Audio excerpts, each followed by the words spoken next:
Ciao a tutti da Mr. Lova Lova da Lova de Campagna Luppia. Se arriva il momento del sentimento, il momento delle confidenze, il momento del cuore, ma non solo il cardiologo.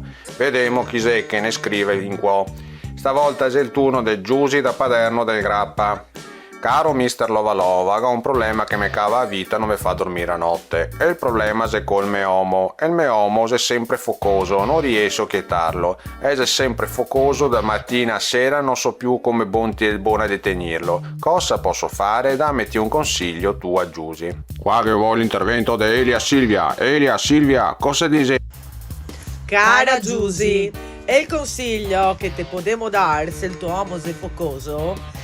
Se, qua, Vai. se comprare un bel istintore, ragazza. Anche qui da furgoncinchi e piccenini ti che dà una sguardatata e sera e ti rinfreschi un attimino. Così che passa tutti i boeri. E se no, andi a vivere in montagna, Che magari che magari ti va a meno 20, ti metti fuori dalla finestra, c'è da una ingeada se torna dentro stai banchettando. e che passa tutta la focosità del momento e resta bello fresco. Quindi Giusy, hai capito? Istintore alla mano. Seguiteci per altri consigli. Ciao!